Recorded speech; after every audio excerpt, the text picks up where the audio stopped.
এই কাকা কারণ একটা কথা আছে ভাইস্তা কও এখন যে দেশে বলে রাসেল ভাই সবাইছে হ্যাঁ আইছে তো আমার বলার নাম রাসেল ভাই সাহেব ও কয়েকদিন আগে কানাডা থেকে আইছে আরে এটার কথা কইছি না কে রাসেল ভাই সাহেব ভাব না বলে কার আইছে আরে বুকাচুদা এটা রাসেল ভাই সাহেব না এটা রাসেল বাইপার ও তাহলে আইছে দেরি হোক মানে আইছে তো দেশ এটা আইছে আমিও শুনছিলাম আচ্ছা মানে বাংলাদেশের মানুষ অনেক সাবধানে থাকতে হইব অনেক যাইতাছি একটু বাজারে যাবো আচ্ছা জানতে সাবধানে যাই আচ্ছা ঠিক আছে তুমিও সাবধানে থাকো হ্যালো ভিউয়ার্স আপনারা দেখছেন আমি এখন লেওরা টিভি সংবাদ থেকে আইছি তো এখন বাংলাদেশের নাকি রাসেল ভাইপার নামক একটি সাপ ঢুকে গেছে তাই বাংলাদেশের মানুষ অনেক আতঙ্কে আছে আপনারা সবাই সাবধানে থাকবেন আর এই ভিডিওটা সবাইকে শেয়ার করে দেবেন সবাই যাতে সাবধানে থাকে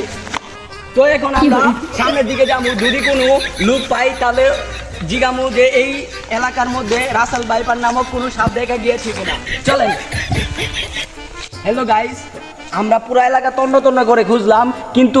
কোনো মানুষের দেখা পাইলাম না তো চলেন আমরা ওইদিকে যাই দেখি কাউকে দেখা যায়নি কিনা তারপর আমরা জানি তো ফাইনালি গাইস এই এলাকার কারোর সাথে দেখা মিললো না তাই আমি শুনছিলাম এই এলাকা নাকি একটা বুকাচুদা নামক একটা খাল আছে এই খালটা দিয়ে দেখি কারোর সাথে দেখা হয় কিনা তো চলেন তো হ্যালো গাইস মনে হইতাছে আমরা একজনের সাথে দেখা পেয়ে গেলাম তো চলেন যাওয়া যাক কি করে হ্যালো এই যে ভাইয়া শুনেন আপনি একটু উপরে আসেন ভাই আপনি বেরোন আপনি নিচে আসুন ভাই আপনি সাংবাদিক একটু উপরে আসেন তো ভাই দাঁড়ান একটু আসতেছি যাওয়া চলি হ্যালো ভাই হ্যাঁ ভাই বলেন তো ভাই আপনি যে খালে মাছ ধরতে আইছেন তো আপনি মাছ প্রতি টানে তো আর আসে না তো আপনার অনুভূতিটা তখন কিরকম হয় ভাই আমার ভালো মতো অনুভূতি হয় ভাই তো আপনি এই জায়গায় আইছেন কি জন্য ভাই আমি খবরে শুনছি ভাই এই সব দৈরা দিতে পারলে প্রতি সাপে ভাই 50,000 করে টাকা দেয় এই জন্য আমি ভাই খালে সারাদিন জাল নিয়ে বসে থাকি যাতে রাসেল ব্যাপার ধরতে পারি ও আচ্ছা তাই আপনি 50,000 টাকা পাওয়ার জন্য এখানে প্রতিদিন আসেন খালি রাসেল ভাইপার সাপ ধরার জন্য নাকি হ্যাঁ ভাই ও আচ্ছা ঠিক আছে তো ভাই আপনাদের এই খালের নামটা কি জানে ভাই আমাদের খালের নাম ভাই বুকাচি ও ও আচ্ছা থ্যাঙ্কস আরে ভাই বিরাট বড় সব রাসেল ব্যাপার কি করে? আমি দেখলাম আমি পুলিশে জানাই কি আরে ভাই উঠেন ভাই আপনারা জানেন ভাই আইসেন ভাই বলছেন দুঃখ টুক পাইছেন নাকি ভাই না ভাই তেমন কিছু না মনে দরজা একটু লক হয়ে গেছে আচ্ছা ভাই আপনারা কেডা ভাই আমরা সিআইডি ও মাই গড তো ভাই নাম লইছে পুলিশের সিআইডি কেমন হাজির হলো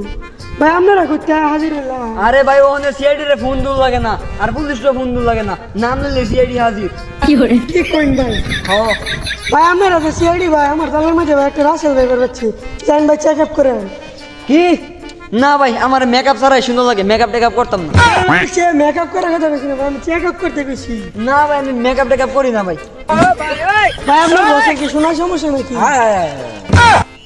আরে ভাই এগুলো কি করতেছেন আপনার বসের কি ভাই শোনার সমস্যা নাকি কি করে বেড়া মানুষ সমস্যা হইব কি ভাই আপনারা তো কোনো আন্দা দেখে সিআইডির মতো লাগতেছে না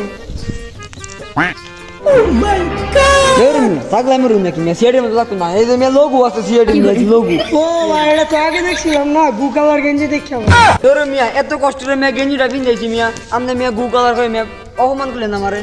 আজকের দিন বুবাতে খালি কিছু কইলাম না কি করে হ্যালো গাইস আপনারা জানেন যে বাংলাদেশে একটা নতুন সাপ বাইর হয়েছে বাংলাদেশের আতঙ্কের আরেক নাম রাসেল ভাইপার তো এই সাপটা নাকি বন্যার পানিতে বাইসে আইছে যখন এই সাপটা অন্য দেশে ছিল তখন